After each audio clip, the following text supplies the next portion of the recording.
बाप का सही परिचय देकर गीता का भगवान सिद्ध करो, फिर तुम्हारा नाम बाला होगा। प्रश्न: तुम बच्चों ने चारों युगों में चक्र लगाया है, उसकी रस्म भक्ति में चल रही है, वह कौन सी? उत्तर: तुमने चारों युगों में चक्र लगाया, वह फिर सब शास्त्रों, चित्रों आदि को गाड़ी में रख चारों ओर परिक्रमा लगाते हैं, फिर घर में आकर सुला देते हैं। तुम ब्राह्मण, देवता, क्षत्रिय बनते हो। इस चक्र के बदले उन्होंने परिक्रमा दिलाना शुरू किया है, यह भी रस्म है। ओम शांति। रूहानी बाप बैठ रूहानी बच्चों को समझाते हैं। जब कोई को समझाते हो तो पहले यह क्लियर कर दो कि एक बाप है। पूछना नहीं है कि बाप एक है या अनेक है, ऐसे तो फिर अनेक कह देंगे। कहना ही है बाप रचता, गॉड फादर एक है, वह सब आत्माओं का बाप है। पहले पहले ऐसे भी नहीं कहना चाहिए कि वह बिंदी है, इसमें फिर मूंछ पड़ेंगे। पहले पहले तो यह अच्छी रीति समझाओ कि दो बाप है, लौकिक और पारलौकिक। लौकिक तो हर एक का होता है, लेकिन उनको कोई खुदा, कोई गॉड कहते हैं।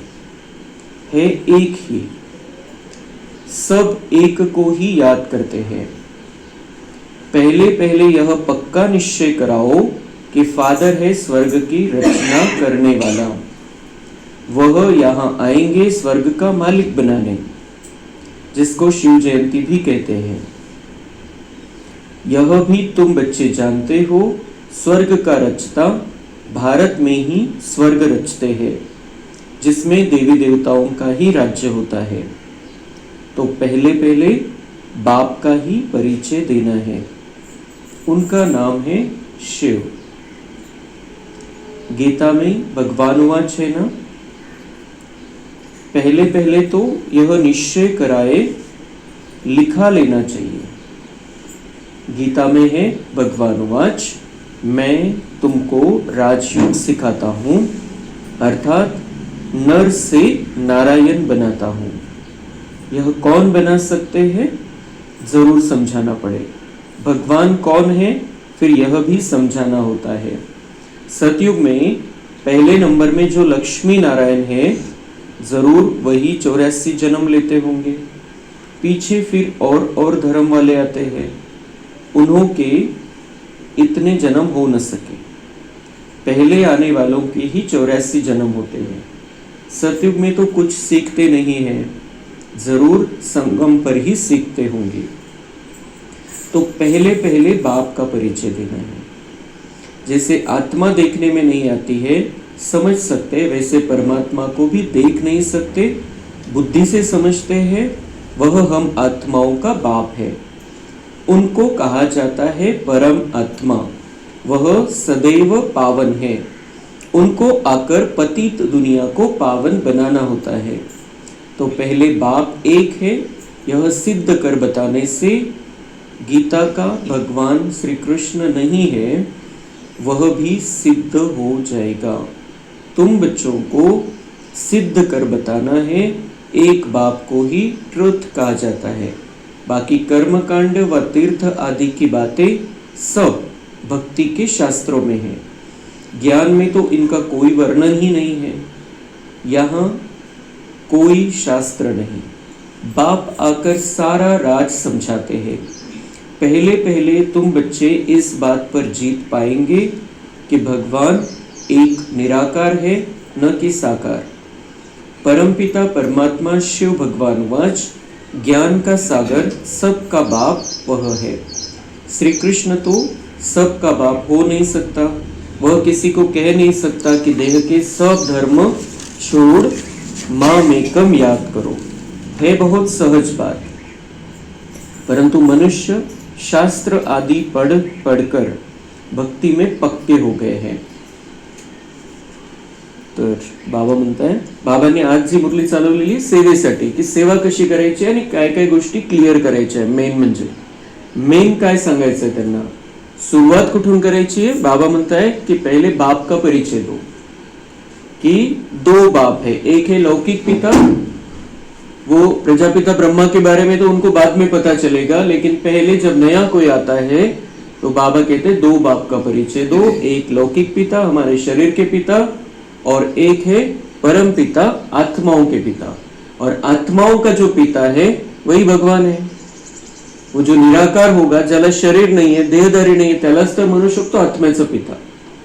जशी आत्मा सूक्ष्म है तसा आत्म्याचा पिता पण सूक्ष्म है, तो वो सभी का हो सकता है। लेकिन श्री कृष्ण अगर कहे मैं भगवान हूं तो सब धर्म वाले थोड़ी मानेंगे। श्री कृष्ण कहे कि आप सभी धर्म, देह के सभी धर्म छोड़कर मुझे एक को याद करो, तो कोई मानेगा नहीं, और दूर जाएंगे, बाकी धर्म वाले और ही दूर चले जाएंगे। तो श्री कृष्ण कह भी नहीं सकता और श्री कृष्ण बाप है भी नहीं। श्री कृष्ण तो परमात्मा का श्रेष्ठ बच्चा है।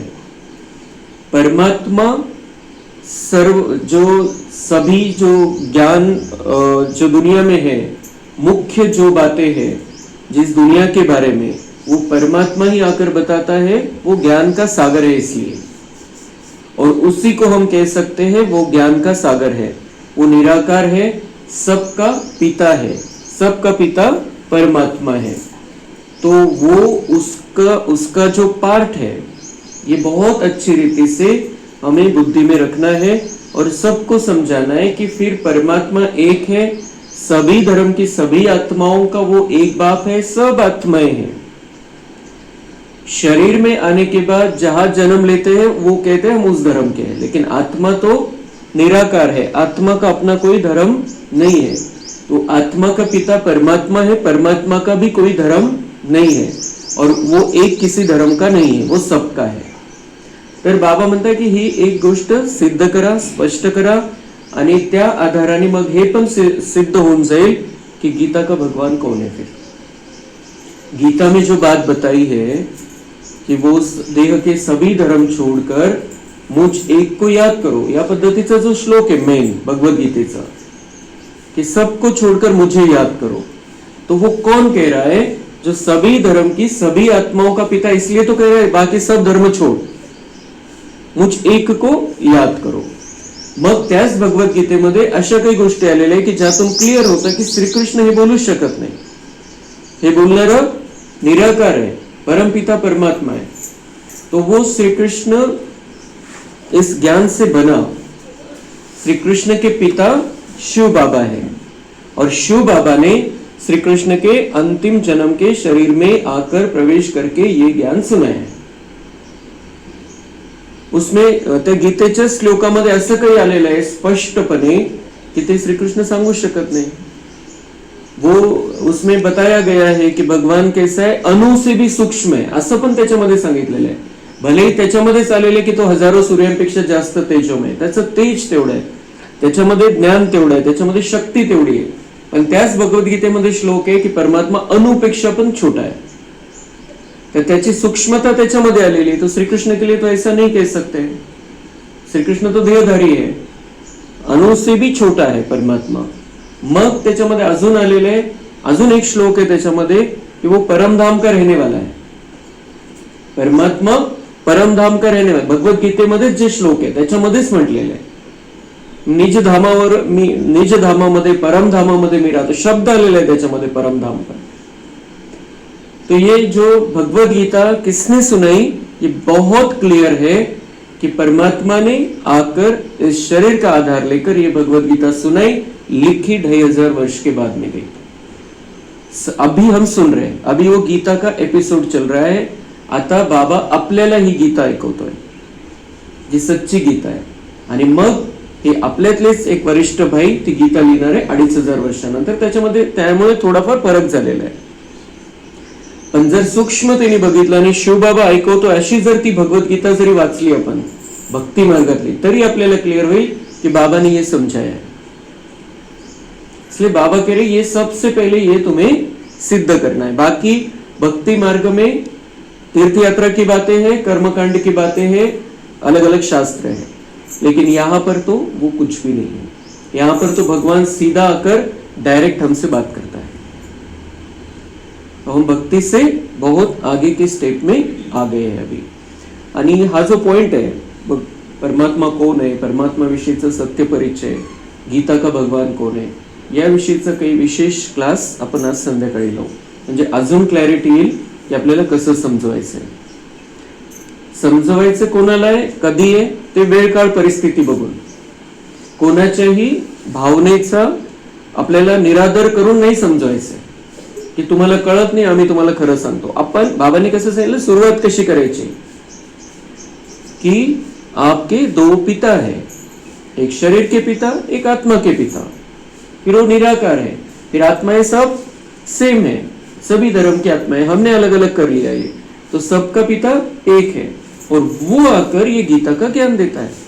म्हणजे स्टेप बाय स्टेप जायचंय. कोणा ज्याची ऐकायची इच्छा आहे त्याला या गोष्टी समजावून सांगायच्या. तो सिद्ध करना है मतलब ऐसे ही किसी के भी सामने सिद्ध नहीं करना है गीता का भगवान शिव है, श्री कृष्ण नहीं है. वेळ काळ परिस्थिती सगळं बघून मग आपल्याला सेवा करायची. कारण आपल्याला सगळ्यांना परमात्म्याशी जोडायचं आहे. वही पतित पावन है, वही उनका कल्याण करेगा. अगर वो श्री कृष्ण को जुड़ेंगे तो वो पाप कर्म भस्म नहीं कर सकते अपने, वो भक्ति में ही आएंगे. फिर भगवद गीतेमध्ये श्लोक आलेला है कि जो देवताओं की भक्ति करते हैं वो देवताओं को प्राप्त होते हैं, जो मेरी भक्ति करते हैं वो मुझे प्राप्त होते हैं. याच्यामध्ये क्लियर आलेलं आहे. तो श्री कृष्ण तो क्लियर देवता है, देवताओं में सर्वश्रेष्ठ है, लेकिन देवताओं को बनाने वाला, लक्ष्मी नारायण को तैयार करने वाला परमपिता परमात्मा शिव निराकार है. और उससे हमें सबको जोड़ना है. तो कैसे सेवा करनी है ये अपना अपना भी चिंतन करना है. क्या क्या बातें बाबा मुरली में समझाता रहता है, और फिर हमारे वरिष्ठों के क्लास भी हम सुनते हैं तो और भी क्लियर हो जाता है.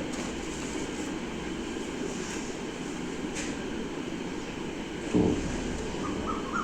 आजकल शास्त्रों आदि को गाड़ी में रख परिक्रमा देते हैं. चित्रों को, ग्रंथ को भी परिक्रमा दिलाते हैं, फिर घर ले आकर सुलाते हैं. अभी तुम बच्चे जानते हो हम देवता से क्षत्रिय, वैश्य, शूद्र बनते हैं. ये चक्र लगाते हैं. चक्र के बदले वह फिर परिक्रमा दिलाकर घर में जाए रखते हैं. उन्हों का एक मुकर्रर दिन रहता है जब परिक्रमा दिलाते हैं. तो बाबा कह रहे हैं कि आपने जो चक्र लगाया है, आप ही ब्राह्मण, देवता, फिर आप ही वैश्य, शूद्र बने, और ये पूरा परिक्रमा लगाई है आपने, पूरा चक्र लगाया है. पूरा जो सृष्टि चक्र है पूरा राउंड हमने लिया है. सारे सृष्टि चक्र में स्टार्ट से एंड तक हम हैं, और इसीलिए वो परिक्रमा लगाते हैं. शास्त्र किंवा काही मग मूर्ती, फोटो ठेवून मग गावामध्ये मिरवणूक काढली जाते. तो मतलब परिक्रमा है. तो परिक्रमा किसका यादगार क्यों घुमाते सब तरफ? क्योंकि हमने पूरा घुमे हैं, हमने पूरा चक्र लगाया है, हमने पूरा राउंड लगाया है. म्हणून हे बघितलं जातं ज्या वेळेला मिरवणूक काढली जाते गावामध्ये, पण त्यावेळेला बघितलं जातं की कोणती गल्ली सुटणार नाही, असं बघितलं जातं, जसं जर ऍडजस्टमेंट असेल तशी. तो इसका ये रहस्य है कि हमने पूरा चक्र लगाया है. और इसका यादगार वो हमारे यादगार जो चित्र है, जो शास्त्र वो वैसा समझते हैं, उस हिसाब से शास्त्रों को भी परिक्रमा लगाते हैं. तो पहले पहले यह सिद्ध कर बताना है कि श्री कृष्ण भगवान उवाच नहीं, परंतु शिव भगवान उवाच है. शिव ही पुनर्जन्म रहित है. वह आते जरूर है, परंतु उनका दिव्य जन्म है. भागीरथ पर आकर सवार होते हैं. वो आते हैं, जन्म पुनर्जन्म में नहीं आते, लेकिन अवतरित होते हैं. इस रथ पर आकर सवार होते हैं, इसमें अवतरित होते हैं. ज्ञान का पार्ट उनका फिर चलता है. तो उनका दिव्य जन्म है. भागीरथ पर आकर सवार होते हैं, पतितों को आकर पावन बनाते हैं, रचता और रचना के आदि मध्य अंत का राज समझाते हैं, जो नॉलेज और कोई नहीं जानते हैं, बाप को आपे ही आकर अपना परिचय देणे. कोणाला माहितीच नव्हतं म्हणून त्याला स्वतःलाच येऊन आपली ओळख करून द्यावी लागते. मुख्य बात है ही बाप के परिचय की, वही गीता का भगवान है. यह तुम सिद्ध कर बताएंगे तो तुम्हारा नाम बहुत बाला हो जाएगा. उनको समझ में आ जाएगा कि हम बहुत ऊंचा ज्ञान हमारे पास है, हम किसी ऐसे श्रेष्ठ से ज्ञान ले रहे जो किसी के भी पास नहीं है. तुम्हारा नाम बाला होगा म्हणजे यांना कळेल की आपल्याकडे खूप मोठं ज्ञान है. तो ऐसा पर्चा बनाकर उसमें चित्र आदि भी लगाकर फिर एरोप्लेन से गिराने चाहिए. यानी हे झालेलं आहे. बऱ्याच वेळेला विमानातून असे पॉम्पलेट्स टाकले गेलेले आणि ते कोणाकोणाला तसे पॉम्पलेट भेटले असतील, काही काही तसे पण आलेले ज्ञान मार्गामध्ये. ते पॉम्पलेट विमानामधून जे टाकलं गेलं ते त्यांच्या हातामध्ये आलं आणि ते सेंटरवर पोहोचले. बाप मुख्य मुख्य बातें समझाते रहते. तुम्हारी मुख्य एक बात में जीत हुई तो बस तुमने जीत पाई. बाबा म्हणतात याच्या मेन गोष्टी आहे की त्या तुम्ही जर स्पष्ट केल्या तर तुम्ही जिंकले. त्याच्यामध्ये अजून एक गोष्ट, इसमें तुम्हारा नाम बहुत बाला हुआ है, इसमें कोई खिटपिट नहीं करेंगे. यह बड़ी क्लियर बात है. कौन सी बात? जिसमें कोई खिटपिट नहीं करेंगे. खूप सहज आपण स्पष्ट करू शकतो. क्या? बाप कहते हैं मैं सर्वव्यापी कैसे हो सकता हूं? मैं तो आकर बच्चों को नॉलेज सुनाता हूं. पुकारते भी है आकर पावन बनाओ. क्या पुकारते? कसे कोणते पॉइंट सांगायचे? सर्वव्यापी नहीं है, परमात्मा सर्वव्यापी नहीं है. और सर्वव्यापी अगर होता तो जर इथंच असता, कणाकणामध्ये असता, तर त्याला पुकारलं कशाला असतं की तू ये आणि आम्हाला पावन बनव. तो जर इथंच आहे तर तो येऊन आपल्याला ज्ञान ऐकवतो. इसलिए उसको ज्ञान का सागर कहा जाता है. जर तो कणाकणामध्ये राहील तर कसं ऐकवणार आपल्याला? तो सर्वव्यापी नहीं है, कण कण में परमात्मा नहीं है. परमधाम से वो आता है, भागीरथ पर सवार होता है और हमको ज्ञान सुनाता है.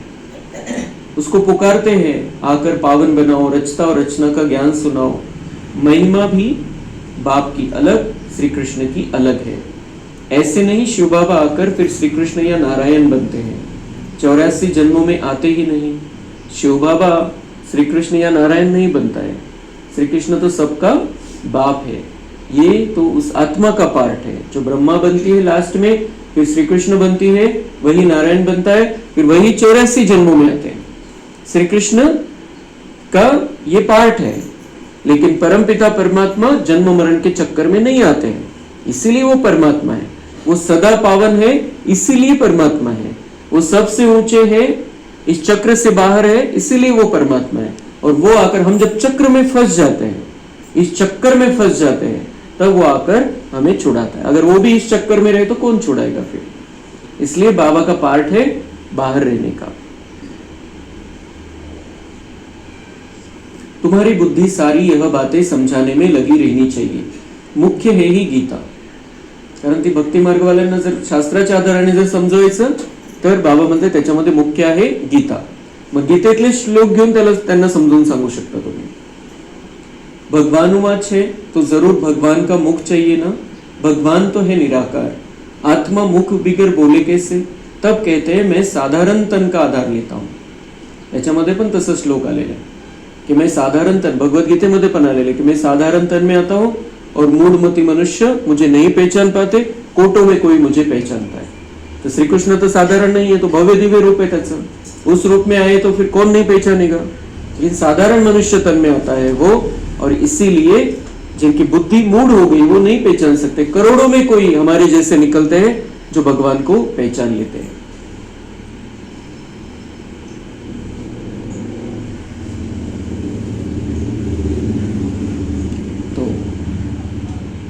जो पहले लक्ष्मी नारायण बनते वही 84 जन्म लेते लेते पिछाड़ी में आते हैं, तो फिर उनके ही तन में आते हैं.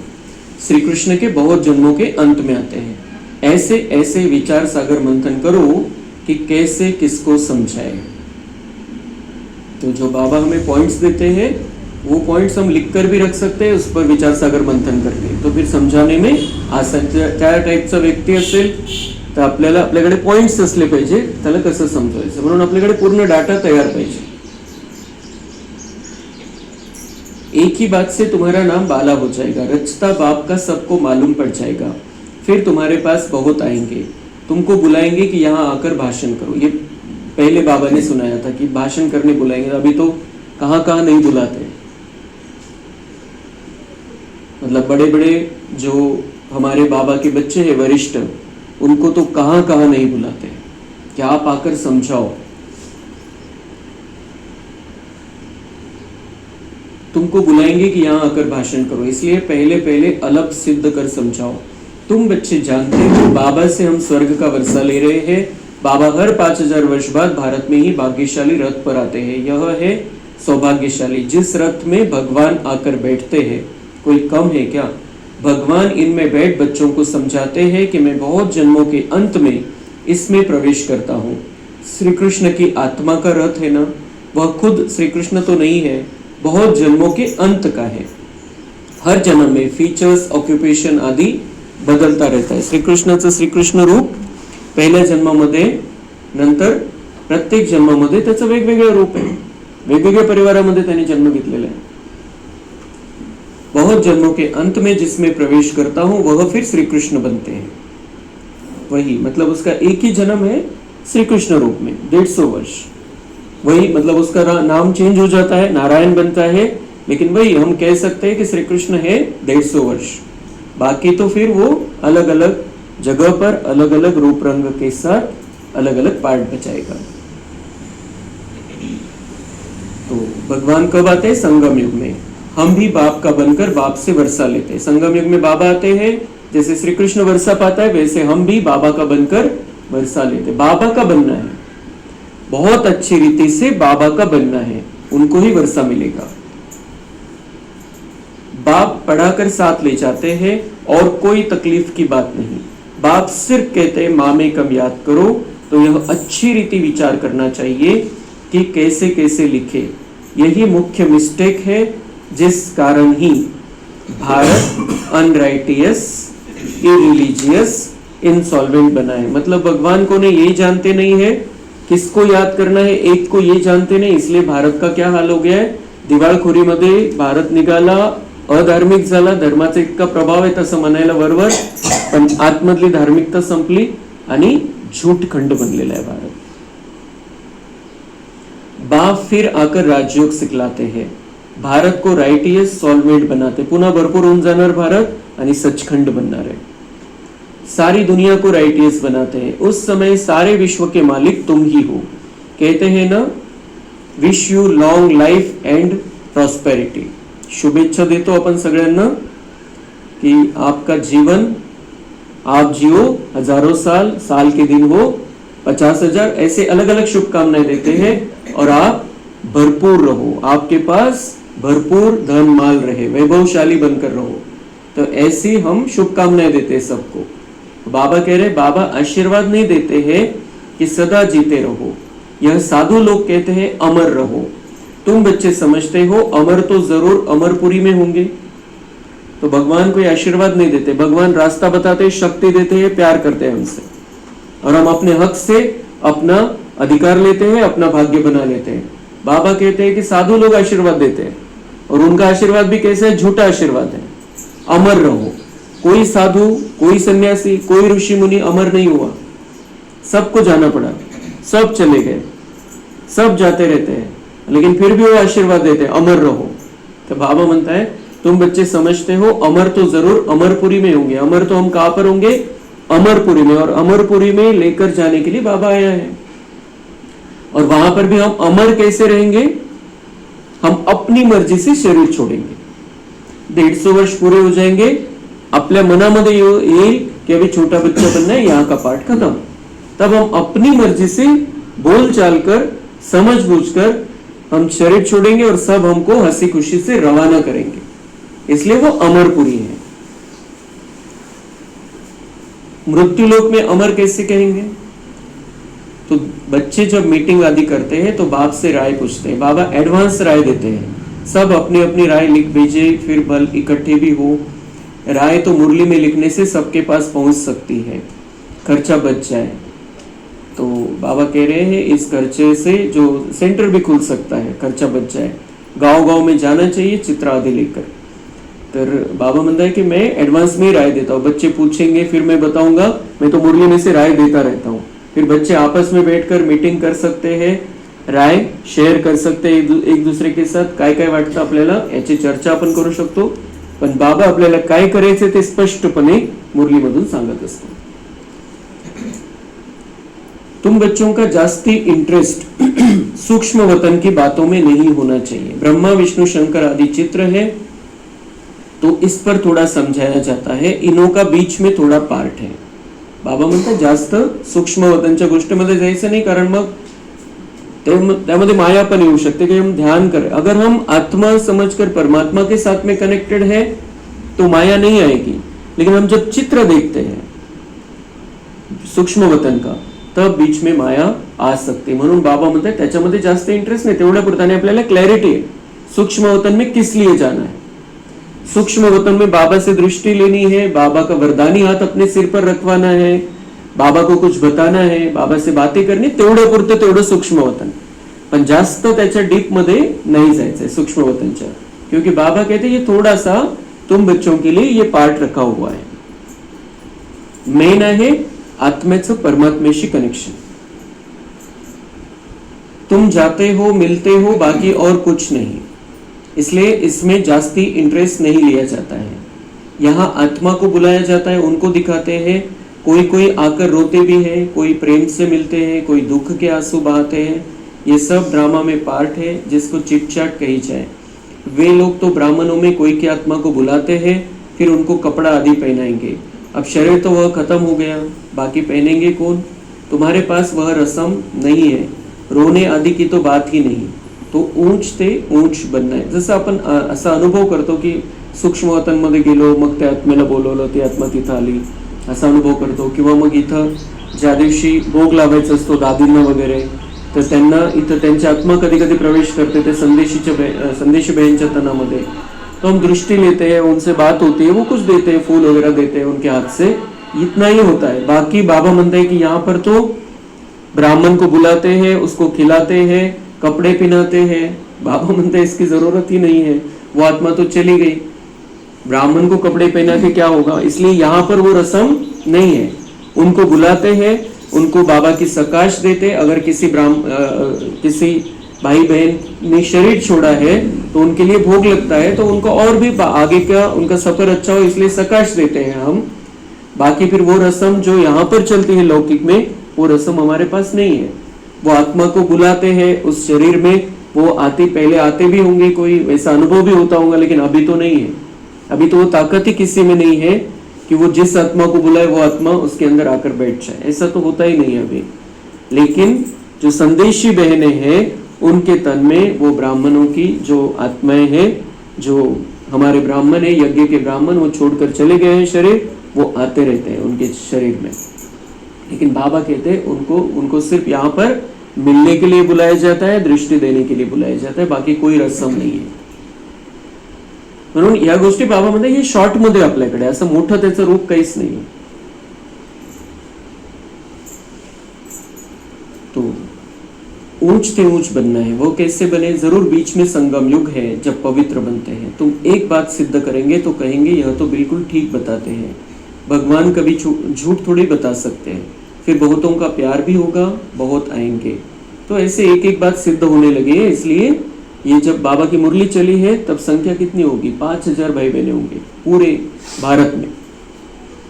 और इसलिए बाबा ने कहा कि तुम्हारे पास बहुत आएंगे, जैसे जैसे तुम समझाओ उनको क्लियर होती जाएगी एक एक बार, तो आते रहेंगे, एक दूसरे का सुनकर आते रहेंगे, दूसरे का अनुभव देखकर आते रहेंगे। तो वो इसी हिसाब से आते रहते हैं बाबा के पास। तो समय पर बच्चों को सब पॉइंट्स भी मिलती रहती हैं। जब जिस पॉइंट की जरूरत है वो तब भी मिलती थी, अब भी मिलती है बाबा से। पिछाड़ी में क्या क्या होना है वह भी देखेंगे। लड़ाई लगेगी, बॉम्ब्स छूटेंगे।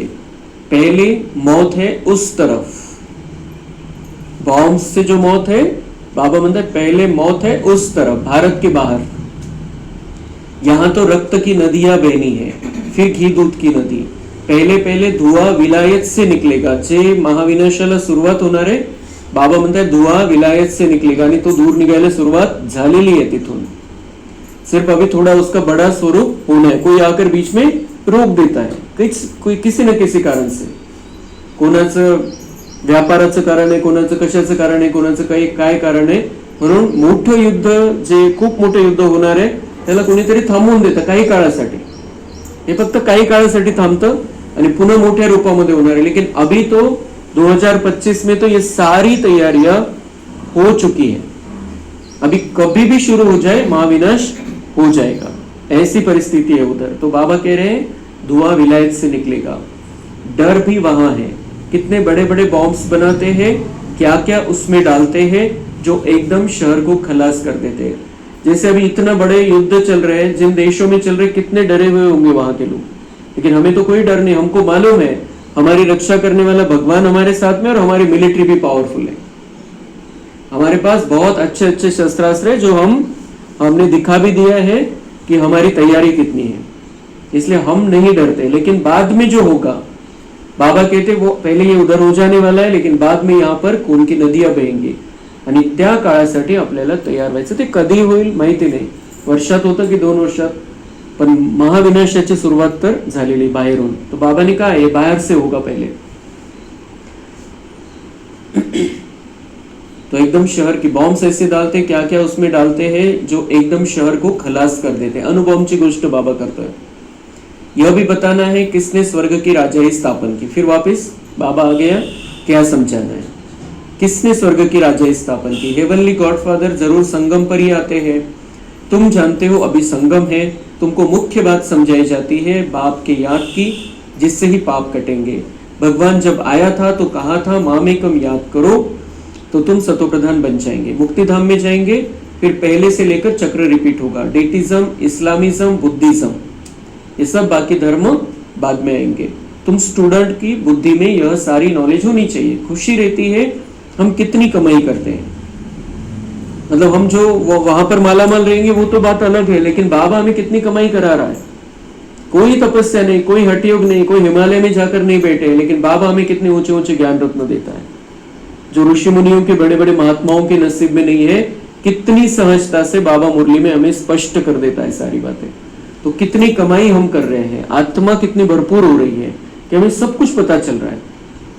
आपल्याला कोणाची एखादी गोष्ट जर माहित झाली, जी कोणालाच माहिती नाही पण आपल्याला माहित झाली, तर किती आनंद होतो की किसी को पता नहीं और मुझे पता चल गया. तो ये तो सारी दुनिया की बेहद की बात है. भगवान आकर हमें समझाता है कितनी कमाई है, कितनी खुशी होनी चाहिए. यह अमर कथा अमर बाबा तुमको सुनाते हैं. तुम्हारे अनेक नाम रख दिए हैं. मुख्य पहले पहले डेटिज्म, फिर सबकी वृद्धि होते होते झाड़ बढ़ता जाता है. अनेक धर्म, अनेक मतें होती जाती है. यह एक धर्म एक श्रीमत से स्थापन होता है. द्वैत की बात नहीं. यह रूहानी नॉलेज रूहानी बाप बैठ समझाते हैं. तुम बच्चों को खुशी में भी रहना चाहिए. तुम जानते हो बाप हमको पढ़ाते हैं, तुम अनुभव से कहते हो, तो यह शुद्ध अहंकार रहना चाहिए कि भगवान हमको पढ़ा रहे हैं और क्या चाहिए. बाबा म्हणता हा तुम्हाला शुद्ध अहंकार पाहिजे कि आम्हाला काहीच नको, आता भगवान पढ़ाता है, हम भगवान के विद्यार्थी, अभी कुछ नहीं चाहिए हमको, कुछ नहीं चाहिए, हमारे पास सब भरपूर है, ऐसा अहंकार पाहिजे शुद्ध. जबकि हम विश्व के मालिक बनते तो खुशी क्यों नहीं रहती, या निश्चय में कहाँ संशय है. बाप में संशय नहीं लाना चाहिए. माया संशय में लाकर भुला देती है. बाबा ने समझाया है माया आंखों द्वारा बहुत धोखा देती है. अच्छी चीज देखेंगे तो दिल बीत बीत करेगी खाए, आंखों से देखते हैं तब क्रोध आता है मारने लिए, देखे ही नहीं तो मारे कैसे. आंखों से देखते हैं तब लोभ मोह भी होता है. मुख्य धोखा देने वाली आंखें हैं, इन पर पूरी नजर रखनी चाहिए. आंखें धोखा देने वाली, नजर इन पर रखनी. बाबा कह रहे इस पर नजर रखो अपनी. किसकी नजर? आत्मा रखेगी नजर. और ये आंखें, ये जो आंखें ये धोखा देती है, और इसीलिए तीसरी आंख का उपयोग करना है. तीसरी आंख से अपने आप को आत्मा समझना है, परमात्मा को देखना है, और सामने वाले को भी आत्मा रूप में, उसके ओरिजिनल रूप में देखना है. तो बाबा कह रहे गड़बड़ सारी इन आंखों से होती है. जो विकार आते हैं पहले तो आंखों से, जो दृष्टि जाती है उसी अनुसार काम विकार, क्रोध, लोभ, मोह, अहंकार का जन्म होता है. म्हणून बाबा म्हणता है तिसरा डोळा कायम उघडा ठेवा आणि या तिसऱ्या डोळ्याने या दोन डोळ्यांना कंट्रोल करा. आत्मा को ज्ञान मिलता है तो फिर क्रिमिनलपना छूट जाता है. ऐसे भी नहीं है आंखों को निकाल देना है, निकाल नहीं देना है. उन आंखों को अच्छी तरह से यूज करना बाबा सिखाता है. तुम्हें तो क्रिमिनल आई को सिविल आई बनाना है. म्हणजे विकारी दृष्टीपासून आपल्याला निर्विकारी दृष्टीपर्यंत पोहोचायचं आहे. अच्छा, मीठे मीठे सिक्के लधे बच्चों प्रति माता पिता बाप दादा का याद प्यार और गुड मॉर्निंग. रूहानी बाप की रूहानी बच्चों को नमस्ते. हम रूहानी बच्चों की रूहानी बाप दादा को याद प्यार गुड मॉर्निंग नमस्ते. वाह बाबा वाह, शुक्रिया बाबा शुक्रिया. धारणा के लिए मुख्य सार, सदा इसी नशे व खुशी में रहना है कि हमको भगवान पढ़ाते हैं. किसी भी बात में संशय बुद्धि नहीं होना है, शुद्ध अहंकार रखना है. सूक्ष्म वतन की बातों में ज्यादा इंटरेस्ट नहीं रखना है. आत्मा को सतो प्रधान बनाने का पूरा पूरा पुरुषार्थ करना है. आपस में राय कर सबको बाप की सही पहचान देनी है. वरदान है, पास विथ ऑनर बनने के लिए पुरुषार्थ की गति तीव्र और ब्रेक पावरफुल रखने वाले यथार्थ योगी भव. वर्तमान समय के प्रमाण पुरुषार्थ की गति तीव्र और ब्रेक पावरफुल चाहिए, तब अंत में पास विथ ऑनर बन सकेंगे. क्योंकि उस समय की परिस्थितियां बुद्धि में अनेक संकल्प लाने वाली होंगी. उस समय सब संकल्पों से परे एक संकल्प में स्थित होने का अभ्यास चाहिए. जिस समय विस्तार में बिखरी हुई बुद्धि हो उस समय स्टॉप करने की प्रैक्टिस चाहिए. स्टॉप करना और होना, जितना समय चाहे उतना समय बुद्धि को एक संकल्प में स्थित कर ले, यही है यथार्थ योग. दोन गोष्टी बाबांनी सांगितल्या, पुरुषार्थ की तीव्र गति और ब्रेक पावरफुल. तो अभी हम आज तक जैसा पुरुषार्थ करते थे वैसा नहीं. अभी पुरुषार्थ की स्पीड बढ़ानी है और उसकी क्वालिटी बढ़ानी है. खूप चांगल्या प्रकारचा पुरुषार्थ आणि त्याची स्पीड वाढवायची आहे. दुसरी गोष्ट, कारण आता अंतिम समय, आणि दुसरी गोष्ट आहे की शेवटी काय राहील की अनेक संकल्प येतील बुद्धीमध्ये. त्यावेळेला आपल्याला एका भावामध्ये बुद्धीला स्थिर करता आलं पाहिजे. ती प्रॅक्टिस आतापासून करायची, कारण इतका विस्तार भेटणार आहे नंतर, इतकं काही होत राहील, इतकी हलचलची परिस्थिती राहील. तर त्यावेळेला आता जर प्रॅक्टिस नसेल तर त्यावेळेला आपल्याला बुद्धीला ब्रेक नाही लावता येणार. म्हणून बाबा म्हणतात, आताच तुमची बुद्धी थोडीशी असं वाटलं की खूप जास्त विचार, एकापेक्षा 4 विचार जास्त चाललेले आहे, 5 विचार चल रहे, 10 विचार चल रहे, उसी समय तुरंत बुद्धि को कहो स्टॉप, और स्टॉप हो जाए बुद्धि. वो सारा विस्तार खत्म. मैं आत्मा परमात्मा की संतान हूं, मैं आत्मा बाबा के पास, मैं आत्मा हूं, बाबा मेरे सामने आ गए. बस एक सेकंड में कुछ भी विस्तार हमें जब जिस समय जागृति आ जाए, मतलब वो 2-4 सेकंड भी हो सकते, 10 सेकंड भी हो सकते कि हम दूसरे विचारों में है व्यर्थ के, तुरंत बुद्धि को स्टॉप करने का अभ्यास. तो ये ब्रेक पावरफुल हो जाएगा. प्रॅक्टिस होईल, मग ब्रेक आपला चांगला होत जाईल आणि नंतर शेवटी मग किती हजारो गोष्टी राहतील समोर, पण आपण एका बाबामध्ये मन बुद्धी लावून ठेवू. किंवा मग ज्या वेळेला ज्या आत्म्याला मुक्ती जीवन मुक्ती द्यायची सेवा असेल तर ती आपल्याकडून क्लिअर होईल, चांगल्या प्रकारे होईल. म्हणून आतापासूनच ब्रेक लावायची प्रॅक्टिस करायची, ब्रेक पॉवरफुल बनवायचं आहे. स्लोगन है, आप ओबीडियंट सर्वेंट हो इसलिए अलमस्त नहीं हो सकते. सर्वेंट माना सदा सेवा पर उपस्थित. ये जीवन हमारा सेवा का जीवन है. और कैसे बाबा खुद हमारा ओबीडियंट सर्वेंट है, आज्ञाकारी सेवक है. खुद को कहता है मैं आज्ञाकारी सेवक हूं. तो हम उसके बच्चे, तो हमें भी सारी दुनिया की सेवा करनी है. आज्ञाकारी सेवक, जहां पर जिस सेवा की जरूरत है, जहां शांति चाहिए, जहां शक्ति चाहिए, जहां सुख चाहिए, वहां हमें देते रहना है. जिस समय जिस प्रकार की सेवा हम कर सकते हैं, समय श्वास संकल्प तन मन धन जो भी कर सकते हैं, हमें सदा सेवा पर उपस्थित रहना है. बाबा कह रहे हैं अलमस्त नहीं होना है. इसमें मतलब आलस्य और अलबेलापन जो ब्राह्मणों का स्पेशल विकार है उसको समाप्त कर देना और सदा अलर्ट और एक्यूरेट रहना है. अव्यक्त इशारे 8-5 झाले म्हणजे स्पीड थोड़ी वाढवावी लागते. अव्यक्त इशारे है, जैसे इंजेक्शन के द्वारा ब्लड में शक्ति भर देते हैं, ऐसे आपका श्रेष्ठ संकल्प इंजेक्शन का काम करेगा. संकल्प द्वारा संकल्प में शक्ति आ जाए. अभी इस सेवा की बहुत आवश्यकता है. स्वयं की सेफ्टी के लिए भी शुभ और श्रेष्ठ संकल्प की शक्ति और निर्भयता की शक्ति जमा करो, तब ही अंत सुहाना और बेहद के कार्य में सहयोगी बन बेहद के विश्व के राज्य अधिकारी बन सकेंगे।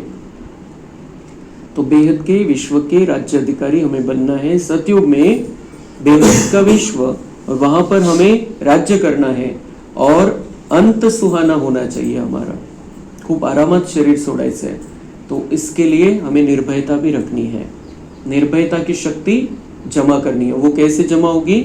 श्रेष्ठ संकल्प, शुभ संकल्प करेंगे, बाबा के बनकर रहेंगे, बाबा के साथ में रहेंगे तो श्रेष्ठ और शुभ संकल्प हमारे चलेंगे, निर्भयता आती जाएगी, अंत सुहाना होगा, बेहद के कार्य में बाबा को सहयोग करेंगे और फिर बेहद के विश्व का राज्याधिकार हमारे हाथ में आ जाएगा। तर त्याच्यामध्ये बाबा उदाहरण देत आहे की जसं आता गोळी दिली जाते तर ती गोळी पोटामध्ये जाईल, पचन होईल, नंतर ते बिमारीला आराम पडेल। काही गोळी 15 मिनिटात असर करतात, काही 1 तासात, काही 2 तासात, काही 4 तासात। गोळ्यांचा प्रभाव असा असतो, लिमिटेड असतो आणि त्याला थोडा उशीर लागतो। पण जर कोणाला खूपच त्रास होत असेल तर त्यावेळेला डॉक्टर इंजेक्शन देतात। इंजेक्शनचं कसं असतं की डायरेक्ट रक्तामध्ये मिसळतं ते ज्यावेळेला आवश्यक आहे त्यावेळेला। तर बाबा म्हणताय कि ये जो आप जो ज्ञान सुनाते हो उसका प्रभाव निकलने में थोड़ा टाइम लग सकता है। ती गोळी आहे, गोळीचं काम करेल। आणि इंजेक्शनचं काम काय की आपको श्रेष्ठ संकल्प करना है, ज्ञान सुनाना है, कर्मों से सेवा करनी, वाणी से सेवा करनी, अपने कर्मों से गुणों का दान करना है, लेकिन श्रेष्ठ संकल्प करने उस आत्मा के प्रति। ये इंजेक्शन का काम करेगा, ये सीधे आत्मा से आत्मा तक पहुंच जाएगा। बोलण्याला तर त्याचं ते प्रोसेसिंग चालेल, नंतर त्याला कळेल, नंतर जागृती येईल, त्याला वेळ लागेल। पर बाबा म्हणता है कि आप इंजेक्शन भी देते रहो, मतलब श्रेष्ठ संकल्प करो कि इस आत्मा का कल्याण हो जाए।